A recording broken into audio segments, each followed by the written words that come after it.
ఆయుధాలు వదిలేస్తాం Maoist party సంచలన నిర్ణయం. అరే బాపురే, అంటే ఏడికి తీసుకొచ్చిండు అమిత్ షా. పోరాటం అనేది విజయవంతమైంది, వాళ్ళు చేసి పట్టింది. అభయ్ పేరిట ప్రకటన, సాయుధ పోరాటాన్ని తాత్కాలికంగా విరమిస్తున్నట్లు వెల్లడి.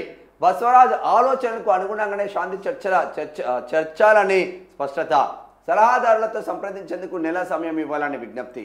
మావోయిస్టు పార్టీ సంచలన నిర్ణయం తీసుకుంది. ఆయుధాలను బదిలీ సాయుధ పోరాటానికి తాత్కాలిక విరమణ పాటించాలని నిర్ణయించినట్లు ప్రకటించింది. భారతదేశంలోని పీడిత ప్రజల సమస్యల పరిష్కారం కోసం ప్రజా పోరాటాల్లో పాల్గొంటామని పేర్కొంది. ఈ మేరకు పార్టీ అధికార ప్రతినిధి అభయ్ పేరుతో తాజాగా ఒక ప్రకటన విడుదల చేసింది. అభయ్ పేరుతో చలామణి అవుతున్న కిషన్జీ సోదరుడు మల్లోజుల వేణుగోపాల్ తాజా చిత్రాన్ని ప్రకటనలో ముద్రించడంతో పాటు తమ నిర్ణయంపై ప్రజలెవరు తమ అభిప్రాయాలు పంచుకునేందుకు ఈమెయిల్, ఫేస్బుక్ ఐడీలను మావోయిస్టు పార్టీ ప్రకటించడం గమనార్హం. ప్రభుత్వం తమ ప్రతిపాదనలు అంగీకరించిన వెంటనే ప్రజలు తమ ఆలోచనలు పంచుకునేందుకు వీలుగా ఈమెయిల్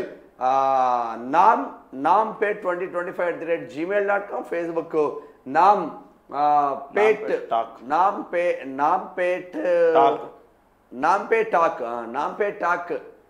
నాంపే టాక్ ఐడీలను అందుబాటులోకి తెస్తామని ప్రకటించింది. వాస్తవానికి మావోయిస్టులు గతంలో ఎన్నడూ ఇలా చేసిన దాఖలాలు లేకపోవడంతో ప్రకటనలపై అనుమానాలు వ్యక్తమవుతున్నాయి.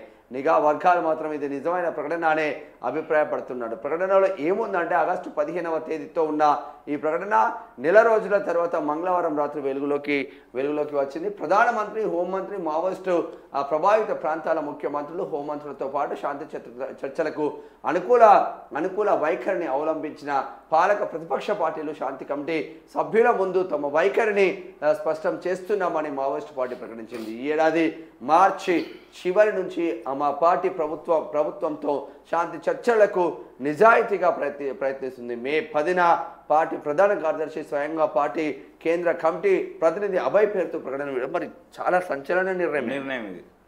అంటే మావోయిస్టు పార్టీ పుట్టినప్పటి నుంచి ఆయుధాలు వదిలేస్తామనే మాట ఇప్పటి వరకు రాలేదు. మరి దీంతో మరి అమిత్ షా సక్సెస్ సాధించినట్టేనంటే అవుననే సమాధానాలు మాత్రం వస్తూ ఉన్నాయి. 2026 మార్చి కల్లా మావోయిస్టు అనే నక్సలైట్ అనే పదం లేకుండా చేస్తా అన్నాడు. నక్సలిజం వినవడదని చెప్పిండు ఎక్కడ కూడా. అసలు ఇప్పుడు అదే జరుగుతుంది. అరణ్యంలో ఉంటేనేమో సచ్చుడా, లేదంటే జనజీవన స్రవంతిలోకి కలుసుడా. మొత్తం పెద్ద పెద్ద నక్సలైట్లు చచ్చిపోతున్నారు, లేదంటే జనజీవన స్రవంతిలోకి వస్తున్నారు, కలిసిపోతున్నారు. మరి ఏం జరుగుతుందో తెలియదు. కానీ ఇంత పెద్ద ప్రకటన, మావోయిస్టులు ఒక సంచలన నిర్ణయం తీసుకున్నారని చెప్పుకోవచ్చు. మావోయిస్టులు ఆయుధాలను వదిలేస్తాం, మమ్మల్ని కాపాడండి అన్న చర్చలకు వస్తూ ఉన్నారు అన్న చర్చ మాత్రం జరుగుతూ ఉంది. ఇక్కడ చూడాలి మరి ఏం జరుగుతుందని. ఇక ప్రభుత్వ ఉద్యోగులకు తాత్కాలిక బదిలీలు, జీవో 317 బాధితులకు ఉపశమనం, జీవో 190 జారీ చేసిన రాష్ట్ర ప్రభుత్వం. ఒక్కో ఉద్యోగికి ఒక్కసారి అవకాశం, గరిష్టంగా 3 ఏళ్ల డిప్యుటేషన్. జస్టిస్ ఘోష్ కమిషన్ నివేదిక ఆధారంగా చర్యలొద్దు, మాజీ సిఎస్ ఎస్కే జోషి పిటిషన్పై హైకోర్టు మధ్యంతర ఉత్తర్వులు జారీ చేసిందట. సో కమిషన్ ఆధారంగా చర్యలు తీసుకోవద్దని. రైతు బంధు వీరికి విందు, 2936 ఎకరాల్లో 3069 మందికి నకిలీ పట్టాలు, ధరణి పోర్టల్లోకి అక్రమంగా ఎంట్రీలు, రైతు బంధు నిధులు స్వాహా. నల్గొండ జిల్లా తిరుమలగిరి మండలంలో తాజా సర్వేలో వెలుగులోకి వచ్చిందట.